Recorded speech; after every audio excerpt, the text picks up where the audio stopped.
1 ঘণ্টা যাবৎ আমি মায়ের সাথে হঠাৎ করে বাবা চলে আসে। এমনিতেই বাবাকে দেখে আমি প্রচুর ভয় পাই, তাই আমি কোনো উপায় না পেয়ে জানালার পর্দার আড়ালে লুকিয়ে পড়ি। এরপর আমার চোখের সামনে বাবা যা করল তা শুনলে আমি গ্যারান্টি দিয়ে বলতে পারি তোমাদের পানি চলে আসবে। তাই বন্ধুরা, তোমাদের দুটি পায়ে ধরে বলি, এই গল্পটি শেষ পর্যন্ত দেখো। আমার নাম শাকিল, জাহাঙ্গীরনগর বিশ্ববিদ্যালয়ের প্রথম বর্ষের ছাত্র। ছোটবেলা থেকেই লেখাপড়ায় বেশ ভালো ছিলাম, নামাজ রোজা হতে শুরু করে সকল প্রকার ভালো কাজের আইডল ছিলাম আমি। আমাদের ঢাকায় নিজস্ব বাসা রয়েছে, বাবা বিজনেস করেন, মা প্রাইমারি স্কুলে শিক্ষকতা করেন। আমার কোনো ভাইবোন নেই, বাবা মায়ের একমাত্র আদরের সন্তান আমি। সবকিছু ঠিকঠাকভাবে চলছিল আমার বিশ্ববিদ্যালয়ে ভর্তি হওয়ার আগ পর্যন্ত। জাহাঙ্গীরনগরে কোনো আত্মীয় স্বজন নেই আমাদের, মা খুব চাইছিল যেন আমাকে ঢাকার ভেতরে কোনো প্রাইভেট ভার্সিটিতে ভর্তি করে দেয়া হয়, কিন্তু আমি আর বাবা তা চাইনি। দুর্ভাগ্যবশত আমার ঢাকার কোথাও চান্স না হওয়ায় কারণে জাহাঙ্গীরনগরে ভর্তি হতে হয়। ভার্সিটি এলাকার কাছাকাছি একটা বাসা ভাড়া করে আমি আর আমার আরও 2জন ক্লাসমেট একসাথে থাকতে শুরু করি। প্রথম দিন থেকেই বুঝতে পারলাম আমার রুমমেটরা মোটেও সুবিধার নয়। একদিন টিভির ঘরে গিয়ে দেখি 2জন ভিডিও দেখছে। ডিভাইসগুলো আমার, কিন্তু আমাকে জিজ্ঞাসা করারও প্রয়োজন তারা মনে করেনি। আমি গিয়ে জিজ্ঞেস করলাম, কি হচ্ছে এসব? আরে দোস্ত, তুই কি লজ্জা পাইতেছোস নাকি ভদ্র সাজতেছোস? উল্টাপাল্টা বকবি না, খবরদার। আমার জিনিসে আমার পারমিশন ছাড়া হাত দিলে হাত কেটে দিব তোদের কসম। মামা রাগ করস কেন? আচ্ছা যা, আর ধরুম না। ভার্সিটিতে গিয়া খালি কমু যে তোর কিছু নাই, এই লাইগা তুই এডি দেখোস না, হা হা। সুমাইয়ার সামনে এডি কইলে তো তোর চান্সই নাই, আর হো হো হো। এসবে ভার্সিটি টানোস কেন? আচ্ছা যা করতেছোস কর, কিন্তু যা যেমনে ছিল সেভাবে রাখবি। সুমাইয়া আমার ক্রাশ, ওকে আমি পটানোর ধান্দায় আছি, এটা সুমাইয়াও জানে। ওকে মামা, প্যারা নাই। এভাবেই শুরু। কৌতূহলবশত আমিও ওদের সাথে দেখা শুরু করি এসব নিয়মিত। সময় ভালোই কাটে, অনেক বিষয় নিয়ে আমরা আলাপ করি। সেখান থেকেই আমার মাকে নিয়ে আমার মধ্যে ফ্যান্টাসি তৈরি হয়, ধীরে ধীরে এই চিন্তা আরও গভীরভাবে মাথায় গেঁথে বসে। ইতিমধ্যে ফাইনাল পরীক্ষা শেষ হয়ে গেছে, রেজাল্টও বেশ ভালো এসেছে। এবার নিজ বাসায় যাব কিছুদিনের জন্য, মাথার মধ্যে একটাই চিন্তা, এই 1 মাসে মাকে কিভাবে আমার হাতের মুঠোয় নিয়ে আসব। এবার মার বর্ণনায় আসি। আমার মায়ের নাম নিগার সুলতানা। মার বয়স প্রায় 40। বড়লোকি মেয়ে, কোটিপতি স্বামী, পড়াশোনায়ও অনেক উঁচু, তাই মার হাঁটাচলা, কথাবার্তার ধরনেই মডার্ন ছাপ।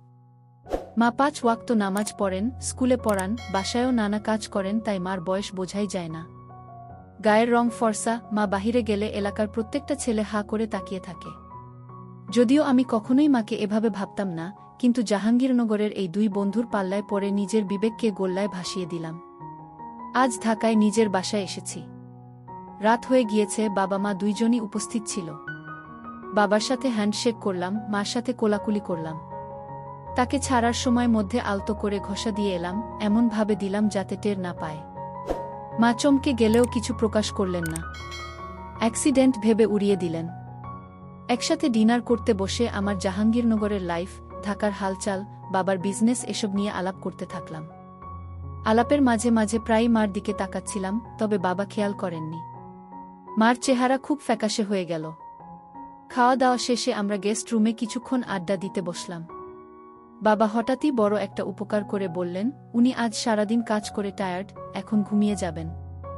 ব্যাস, গেস্ট রুমে এবার আমি আর মা একা।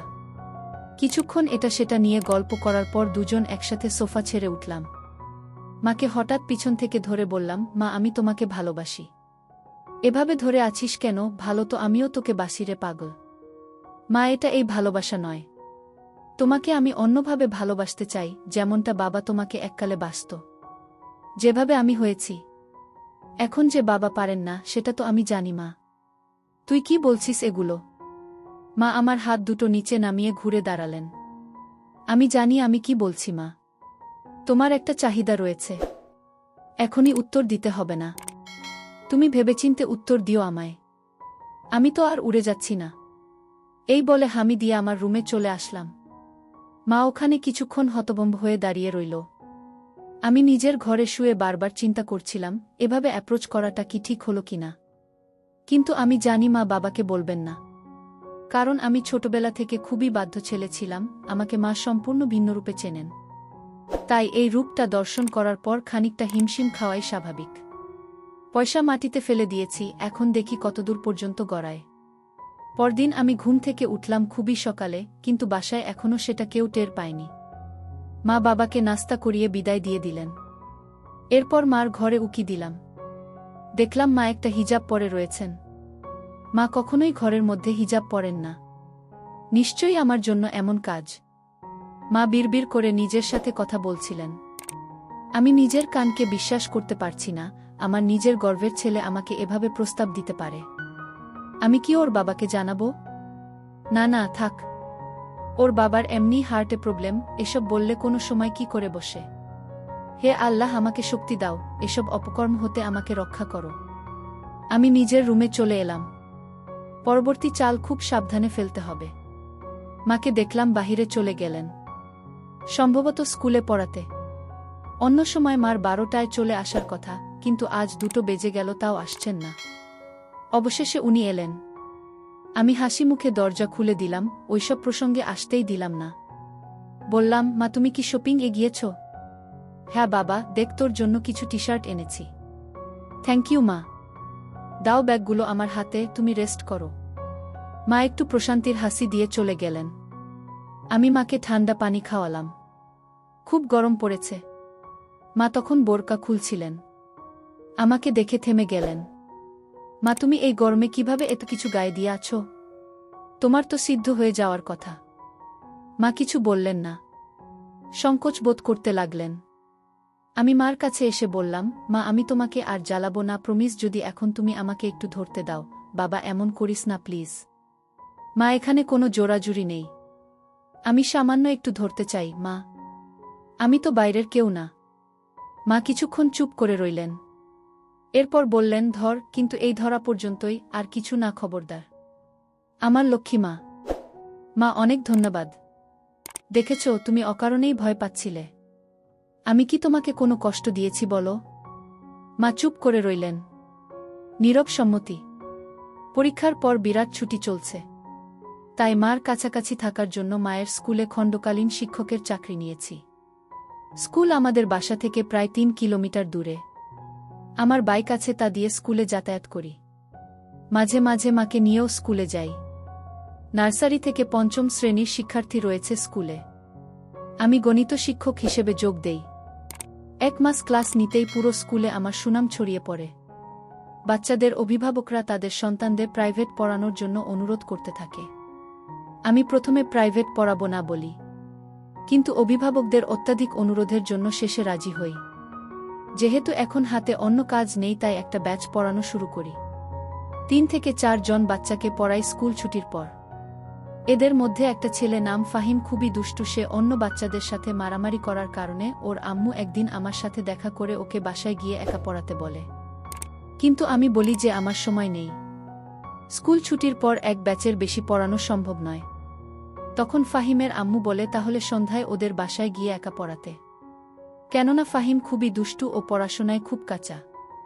তাই ওকে একা পড়ার জন্য ওর আম্মু খুব অনুরোধ করতে থাকে। শেষে আমি রাজি হলাম। ওদের বাসা স্কুল থেকে সামান্য একটু দূরে। তবুও মহিলার কথায় ওনার বাচ্চার জন্য রাজি হই। আসলে মহিলা নয়, বরং যুবতী মেয়ে বলাই বাহুল্য। কেননা ফাহিমের আম্মুর বয়স 27-28 বছরের বেশি হবে না। ওনার নাম ফারিয়া। ফারিয়ার একমাত্র ছেলে ফাহিম ক্লাস 3তে পড়ে। ওর স্বামী থাকে ইতালি।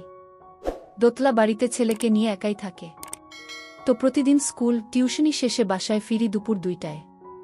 বাসায় এসে খাওয়া, বিশ্রাম শেষে সন্ধ্যার দিকে বাইক নিয়ে ফারিয়ার বাসায় যাই ওর ছেলেকে পড়াতে। বলে রাখি যে ফারিয়ারা ভালোই স্বচ্ছ। স্বামী ইতালি থাকায় ভালোই আছে। আমাকে 5,000 টাকা টিউশনির জন্য দেবে, আর তার সঙ্গে বাইকের তেলের খরচের জন্য এক্সট্রা টাকাও দেবে। এত অফার পেয়ে রাজিও হয়ে যাই। তো নিয়মিত ওদের বাসায় গিয়ে ওর ছেলেকে পড়াতে লাগলাম। পড়ার মাঝে প্রতিদিনই বিভিন্ন খাবার, ফল ইত্যাদি দেয় খাওয়ার জন্য। মাঝে মাঝে রাতের খাবারও খেয়ে আসি ওদের বাসা থেকে। আমি লক্ষ্য করি আমার প্রতি ফারিয়ার একটা দুর্বলতা রয়েছে, কিন্তু সেটা ওকে বুঝতে দিলাম না। সে প্রায়ই আমাকে বিভিন্ন ইশারা ইঙ্গিতে আমার দৃষ্টি আকর্ষণের চেষ্টা করে। আমি দেখতে সুদর্শন, ফর্সা ও লম্বা, বয়স ২০ বছর। যেহেতু ফারিয়ার স্বামী বিদেশ তাই সে একা এবং আমি স্মার্ট একটা ছেলে, তাই আমার প্রতি ওর আকর্ষিত হওয়াটা স্বাভাবিক। আমার বয়স ২০ হলেও আমাকে দেখতে প্রায় ২৪-২৫ বছরের যুবক মনে হয়। কেননা মুখে খোঁচা খোঁচা দাড়ি ও আমার শাকিল ব্যক্তিতে বড়দের মতো আচরণ ফুটে ওঠে। তাই ফারিয়াও আমার প্রতি আকর্ষণ ফিল করে। ফারিয়া দেখতে খুবই ভালো। দেখতে তামিল নায়িকা আনুষ্কা শেঠির মতো হুবহু। লম্বায়ও ৫ ফুট ৬ ইঞ্চির মতো হবে। আমি লক্ষ্য করি সে প্রতিদিন টাইট টপ পরে। আমি ইতস্তত ফিল করলেও সে আমার সামনেই ঘুরঘুর করে। কিছুক্ষণ পরপর এটা ওটা খাবার, ছেলের খাতা, কলম নিয়ে আসে আর আমার দিকে লক্ষ্য রাখে যেন আমি ওর দিকে তাকাই। আমি সব বুঝতে পারলেও ফারিয়াকে কিছু বুঝতে দিলাম না। এভাবেই প্রায় ১ মাস চলে গেল। আমি স্কুলের চাকরি ছেড়ে দিলাম, কিন্তু ফারিয়ার ছেলেকে পড়াতে থাকলাম। এই ১ মাসে ফারিয়ার সাথেও আমার ভালো সখ্যতা গড়ে উঠেছে। বলা চলে অনেক ফ্রি হয়ে গেছি আমরা। ফারিয়াকে আমি ভাবি বলে সম্বোধন করি। প্রতিদিনই ওর ছেলেকে হোমওয়ার্ক করতে দিয়ে ওর সাথেই কথাবার্তা বলি। ১ ঘন্টার প্রাইভেটে ২-২.৫ ঘন্টা থাকি ওদের বাসায়। বিভিন্ন বিষয় নিয়ে ফারিয়ার সাথে কথাবার্তা বলি। একদিন আমার গার্লফ্রেন্ড সম্পর্কে জিজ্ঞেস করে সে। আমি বলি আমার কোনো গার্লফ্রেন্ড নেই। ফারিয়া তা শুনে অবাক হয়ে যায় আর বলে, এমন হ্যান্ডসাম ছেলের গার্লফ্রেন্ড নেই? তার কথা শুনে আমি হাসলাম। ফারিয়া বলে, আমার বয়স যখন ১৫ তখন আমার বিয়ে হয়। কোনোদিন প্রেম করার সুযোগ পাইনি, হা হা। আমি বললাম, সমস্যা কি, আপনার স্বামীর সাথে প্রেম করবেন? আমার স্বামী ২-২.৫ বছর পর পর দেশে আসে। প্রেম করার তো সুযোগ নাই। স্বামী প্রবাস থাকলে এটা একটা সমস্যা। হ্যাঁ, যাক, বাদ দাও দুঃখের কথা। তোমার কথা বলো। ভার্সিটিতে ভর্তি হয়েছ? জাহাঙ্গীরনগর বিশ্ববিদ্যালয়ে ভর্তি হলাম। ওয়াও, জাহাঙ্গীরনগর। সেখানের পরিবেশ খুব সুন্দর। হ্যাঁ, কিছুদিন পর ক্লাস শুরু হবে। ওহ আচ্ছা শাকিল, সামনের শুক্রবারে কি তুমি ফ্রি আছো? হ্যাঁ, কেন? ফাহিম বলল, কুরবানির ঈদের পর ঘুরতে যাবে কোথাও।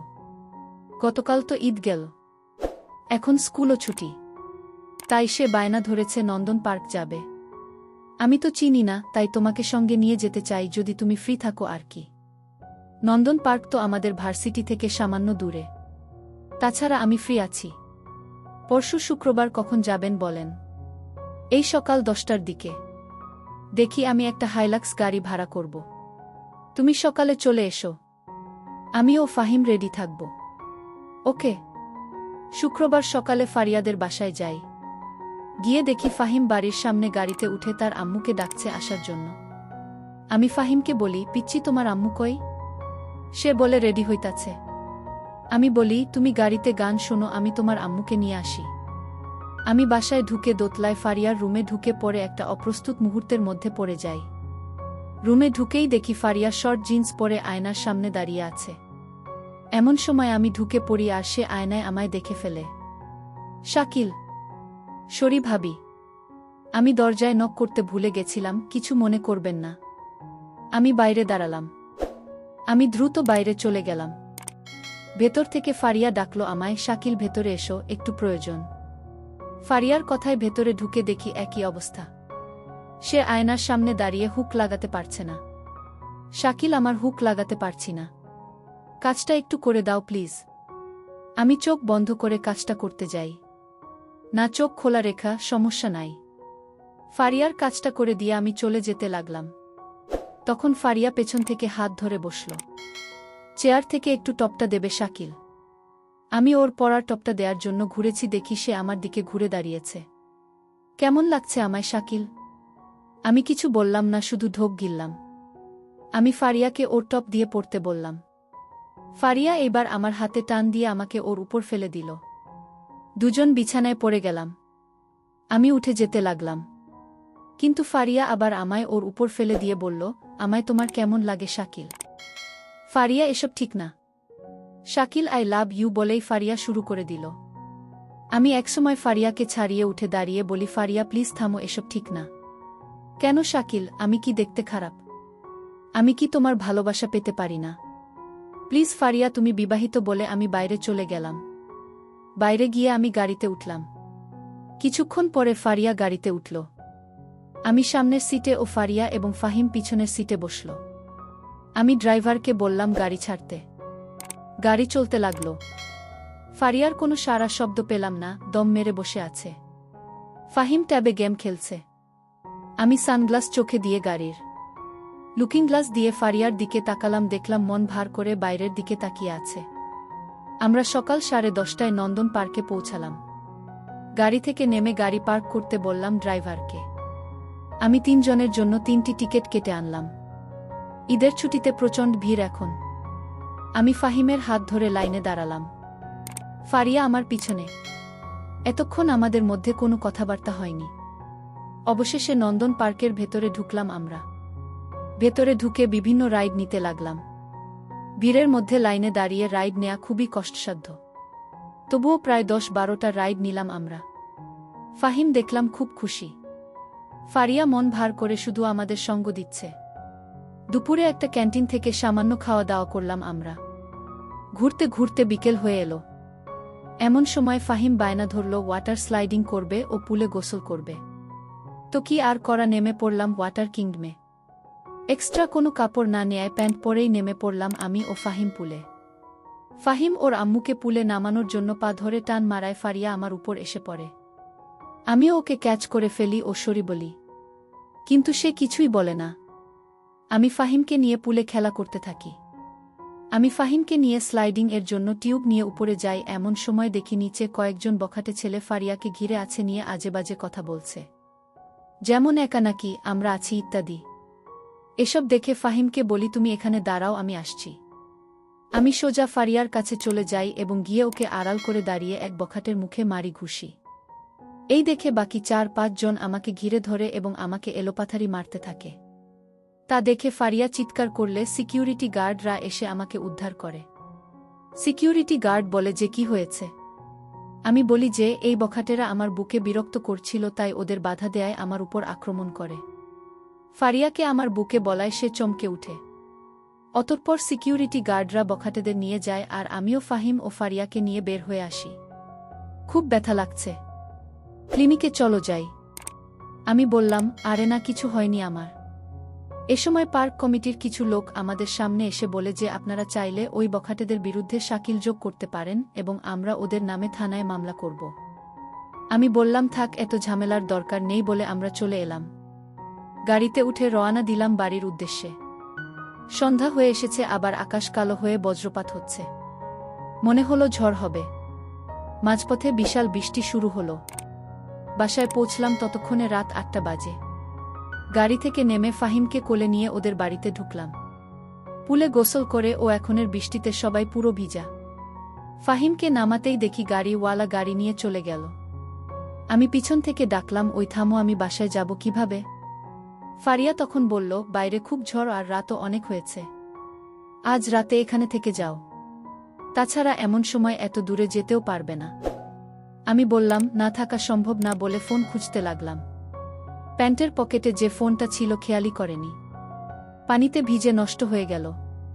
তাই ফারিয়াদের বাসায় আজ রাত থাকতে হবে। ফারিয়া আমাকে দোতলায় একটা রুম দেখিয়ে বলল এই রুমে থাকো তুমি, আগে বাথরুমে গিয়ে গোসল করে আসো। কাপড় তো পুরা ভিজা, পরব কি? তুমি বাথরুমে যাও, আমি ব্যবস্থা করছি। আমি বাথরুমে কাপড় খুলে গোসল সেরে বাইরে এসে দেখি একটা তোয়ালে আর ফারিয়ার টি শার্ট রাখা বিছানায়। কি আর করা, টি শার্ট পরে তোয়ালে লুঙ্গির মতো পরলাম। খিদে পেয়েছে খুব। মারামারি করায় মাথায় সামান্য ব্যথা করছে। দেখলাম ফারিয়া হাতে করে খাবার নিয়ে এসেছে। বলল বাসায় রান্নাকরা কিছু ছিল না, তাই এই ডিম্পোজি করলাম, কিছু মনে করো না। আমি বললাম কোনো সমস্যা না। আপনি খেয়েছেন? ফারিয়া খেয়েছি বলে বাইরে গেল। আমি খাওয়া শেষ করলাম। এমন সময় ফারিয়া ফার্স্ট এইড বক্স নিয়ে এলো, আমাকে বলল শাকিল দেখি সামান্য মলম লাগিয়ে দেই, বলে সে আমার ঘাড়ে ও হাতে মলম লাগিয়ে দিল। আমাকে বিছানায় শুয়ে পড়তে বলল। আমি বিছানায় শুয়ে পড়লাম। ফাহিমও ঘুমিয়ে পড়েছে। ফারিয়া বলল কিছু মনে না করলে তোমার মাথাট ম্যাসাজ করে দেই। আমি ঘাড় নাড়লাম। ফারিয়া আমার ঘাড় ম্যাসাজ করতে লাগল। শাকিল সকালের ঘটনার জন্য আই এম সরি। আমি চুপ রইলাম। মনে কিছু নিও না শাকিল। আমি একাকী থাকতে থাকতে অসহ্যকর যন্ত্রণায় ভুগতেছিলাম, তাই তোমাকে দেখে নিজেকে কন্ট্রোল করতে পারিনি। সরি। আমিও তোমাকে সবার সামনে আমার বউ বলে ফেলেছি। আমিও দুঃখিত। তুমি তো আমাকে বাঁচানোর জন্যই সব করেছ। ফারিয়ার কথা শেষ হওয়ার আগেই বিদ্যুৎ চলে গেল। পুরো ঘর অন্ধকার হয়ে গেল। আমি বিছানায় শুয়ে, ফারিয়া আমার মাথার পাশে বসা।